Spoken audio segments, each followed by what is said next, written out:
Assalomu alaykum, hurmatli kuzatuvchilarimiz. Biz bugun navbatdagi tajribani ko'rgani keldik. Toshkent viloyati Toshkent tumanidamiz. Sabzini Abroza degan sort ekilingan. Bu yerga 4 marta ishlov berildi. Benefit bilan, Megafol bilan. Orada Plantafol 5-15-45 bilan ishlov berilgan. Ishlov oralig'i har 8-10 kunda bo'lgan. Sizlar bilan bo'lishamiz natijalarni. Bitta joydan olyapman. Pashti 4 ta 5 ta atxot borda. Bu sepilmagan. Bir sepilmagani bu. Ham mana uchi to'lmagan buning. Uchi to'lmagan ingichka. Bunda lekin mana to'lib turibdi mana. Bu sepilganlar. Ha, bu mana sepilganlari mana uchi to'lib turibdi mana. Mana hozir bundan ham ko'ylab ko'rsatamiz mana. Deyarli mana yagona qilinmagan joydan ham hammasi bozorga boradi. Standart mana.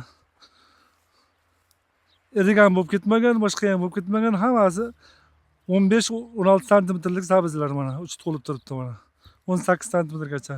Bundan erigi ham o'zimiz ro'zg'orga eriklik qiladi.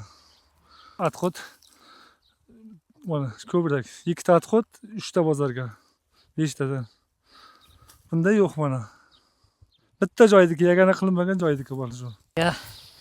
Kimgadir shunaqa sifatli mahsulotlar bo'yicha savollar bo'lsa, bemalol bizani hududiy agronomlarimizga murojaat qilishingiz mumkin.